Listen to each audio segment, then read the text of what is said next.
until death. It is the wise parent who knows this.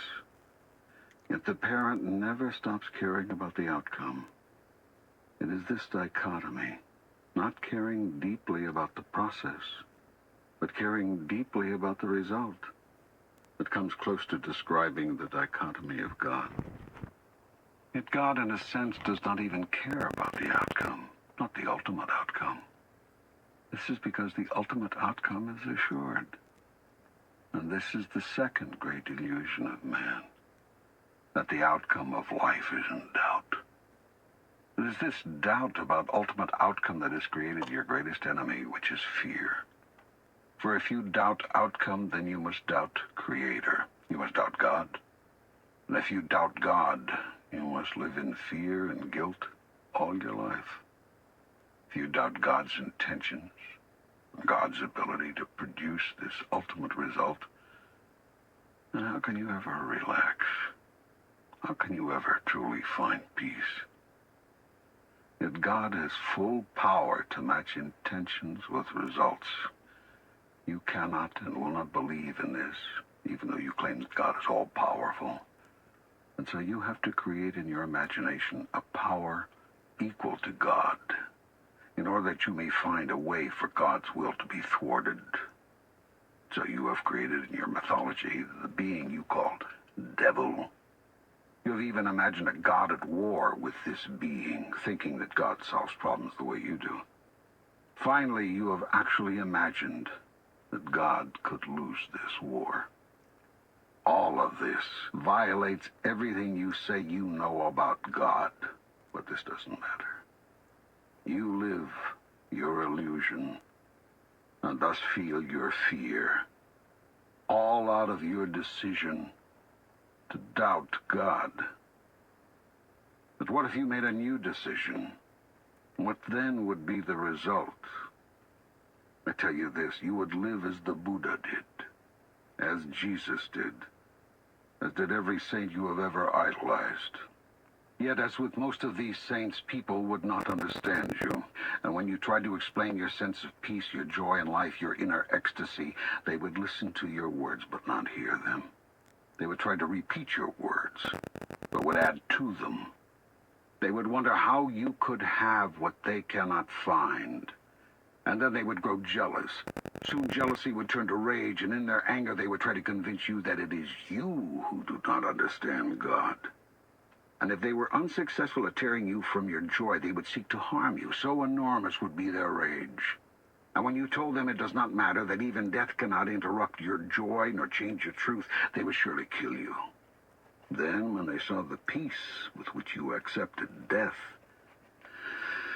they would call you a saint and love you again.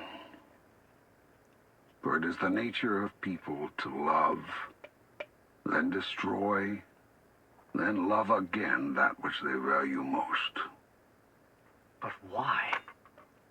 Why do we do that? All human actions are motivated at their deepest level by one of two emotions, fear or love. In truth, there are only two emotions, only two words in the language of the soul. These are the opposite ends of the great polarity which I created when I produced the universe and your world as you know it today. These are the 2 points, the alpha and the omega, which allow the system you call relativity to be. Without these 2 points, without these 2 ideas about things, no other idea could exist. Every human thought and every human action is based in either love or fear. There's no other human motivation. And all other ideas are but derivatives of these 2. They are simply different versions, different twists on the same theme.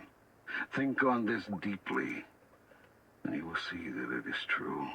This is what I have called the sponsoring thought. It is either a thought of love or fear. This is the thought behind the thought behind the thought. It is the first thought. It is prime force. It is the raw energy that drives the engine of human experience. And here's how human behavior produces repeat experience after repeat experience. It is why humans love, then destroy, then love again. Always there's the swing from one emotion to the other. Love sponsors fear, sponsors love, sponsors fear. And the reason is found in the first lie. The lie which you hold is the truth about God, that God cannot be trusted, that God's love cannot be depended upon, that God's acceptance of you is conditional, that the ultimate outcome is thus in doubt. For if you cannot depend on God's love to always be there, on whose love can you depend? If God retreats and withdraws when you do not perform properly, will not mere mortals also? And so it is that in the moment you pledge your highest love, you greet your greatest fear. The first thing you worry about after saying, I love you, is whether you'll hear it back. And if you hear it back, then you begin immediately to worry that the love you have just found you will lose. And so all action becomes a reaction, defense against loss, even as you seek to defend yourself against the loss of God. Yet if you knew who you are, that you are the most magnificent, the most remarkable, the most splendid being God has ever created, you would never fear. For who could reject such wondrous magnificence? Not even God could find fault in such a being. But you do not know who you are, and you think you are a great deal less. And where did you get the idea of how much less than magnificent you are? And the only people whose word you would take on everything, from your mother and your father. These are the people who love you the most. Why would they lie to you? Yet have they not told you that you are too much of this and not enough of that? Have they not reminded you that you are to be seen and not heard? Have they not scolded you in some of the moments of your greatest exuberance? And did they not encourage you to set aside some of your wildest imagining? These are the messages you've received. And though they do not meet the criteria and are thus not messages from God, they might as well have been. For they have come from the gods of your universe, surely enough. It was your parents who taught you that love is conditional. You have felt their conditions many times, and that is the experience you take into your own love relationships. It is also the experience you bring to me. From this experience, you draw your conclusions about me. Within this framework, you speak your truth. God is a loving God, you say. But if you break his commandments, he will punish you with the eternal banishment and everlasting damnation. For have you not experienced the banishment of your own parents? Do you not know the pain of their damnation? How, then, could you imagine it to be any different with me? You have forgotten what it was like to be loved without condition. You do not remember the experience of the love of God. And so you try to imagine what God's love must be like, based on what you see of love in the world. You have projected the role of parent onto God, and have thus come up with a God who judges and rewards or punishes based on how good he feels about what you've been up to. But this is a simplistic view of God, based on your mythology. It has nothing to do with who I am. Having thus created an entire thought system about God based on human experience rather than spiritual truths, you then create an entire reality around love. It is a fear-based reality, rooted in the idea of a fearful, vengeful God. Its sponsoring thought is wrong, but to deny that thought would be to disrupt your whole theology. And though the new theology, which would replace it, would truly be your salvation, you cannot accept it, because the idea of a God who is not to be feared, who will not judge, and who has no cause to punish, is simply too magnificent. to be embraced within your grandest notion of who and what God is. This fear-based love reality dominates your experience of love. Indeed, actually creates it. For not only do you see yourself receiving love which is conditional, you also watch yourself giving it in the same way. And even while you withhold and retreat and set your conditions, a part of you knows this is not what love really is. Still, you seem powerless to change the way you dispense it. You've learned the hard way, you tell yourself, and you'll be damned if you're going to leave yourself vulnerable again. Yet the truth is, you'll be damned if you don't. By your own mistaken thoughts about love, do you damn yourself never to experience it purely. So too, do you damn yourself never to know me as I really am. Until you do. For you shall not be able to deny me forever. And the moment will come for our reconciliation. Every action taken by human beings is based in love or fear. Not simply those dealing with relationships. Decisions affecting business, industry, politics, religion, the education of your young, the social agenda of your nations, the economic goals of your society, choices involving war, peace, attack, defense, aggression, submission, determinations to covet or give away, to save or to share, to unite or to divide. Every single free choice you ever undertake arises out of one of the only two possible thoughts there are: a thought of love or a thought of fear. Fear is the energy which contracts, closes down, draws in, runs, hides, hoards, harms. Love is the energy which expands, opens up, sends out, stays, reveals, shares, heals. Fear wraps our bodies in clothing. Love allows us to stand naked. Fear clings to and clutches all that we have. Love gives all that we have away. Fear holds close. Love holds dear. Fear grasps. Love lets go. Fear rankles. Love soothes. Fear attacks. Love amends. Every human thought, word, or deed is based in one emotion or the other. You have no choice about this, because there is nothing else from which to choose. But you have free choice about which of these to select. You make it sound so easy. And yet in the moment of decision, fear wins more often than not. Why is that? You've been taught to live in fear.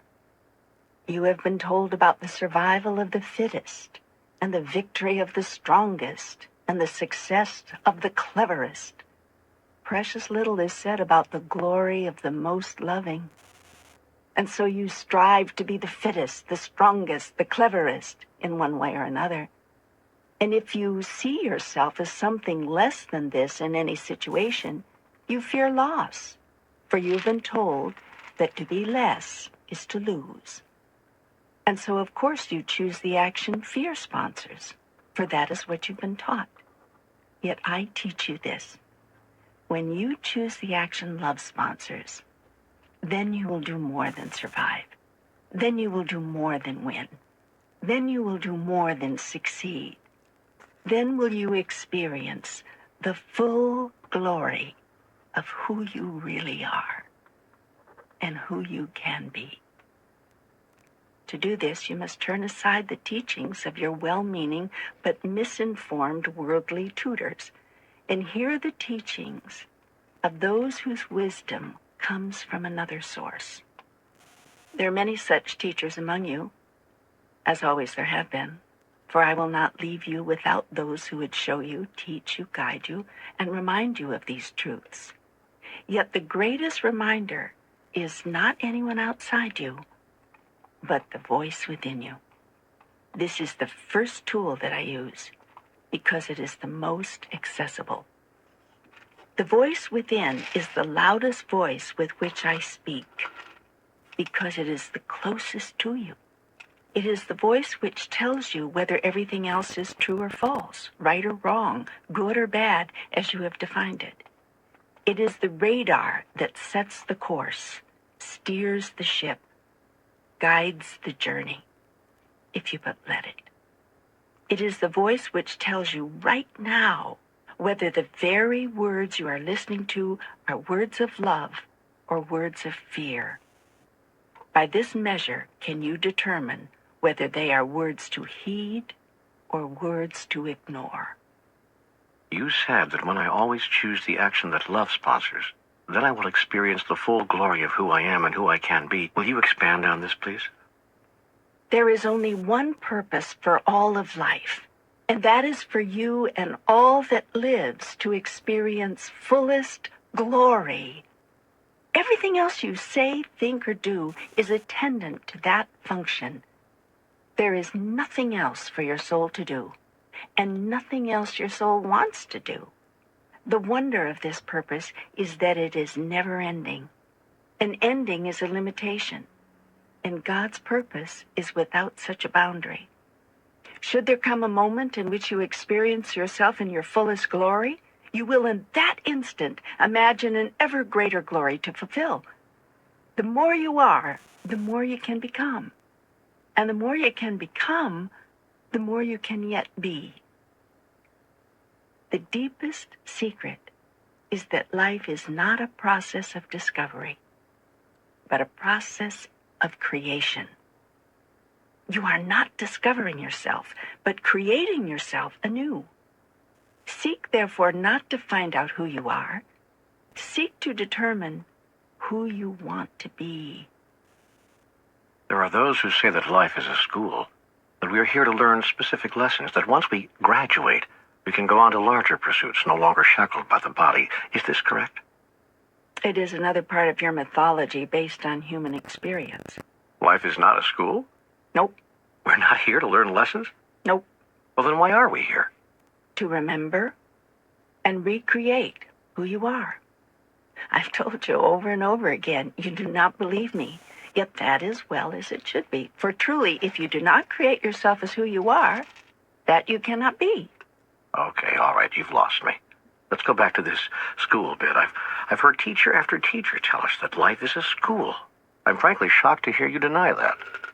School is a place you go if there is something you do not know that you want to know.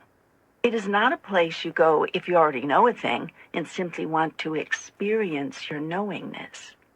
Life, as you call it, is an opportunity for you to know experientially what you already know conceptually.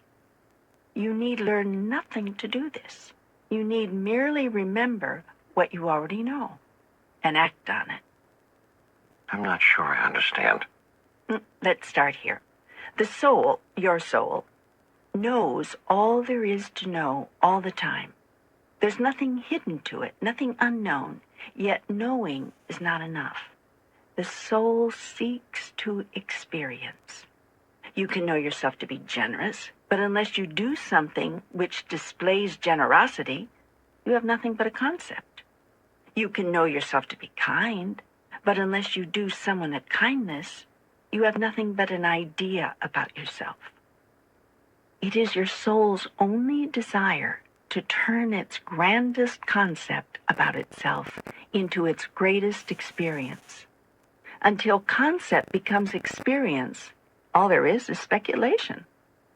I have been speculating about myself for a long time, longer than the age of the universe times the age of the universe. You see then how young it is, how new is my experience of myself. Wait, you've lost me again. Your experience of yourself? Yes, let me explain it to you this way. In the beginning, that which is all there was, and there was nothing else. Yet, all that is could not know itself. because all that is all there was, and there was nothing else. And so all that is was not. For in the absence of something else, all that is not. This is the great is not is, to which mystics have referred from the beginning of time. Now, all that is knew it was all there was. But this was not enough, for it could only know its utter magnificence conceptually, not experientially. Yet the experience of itself is that for which it longed, for it wanted to know what it felt like to be so magnificent. Still, this was impossible, because the very term magnificent is a relative term.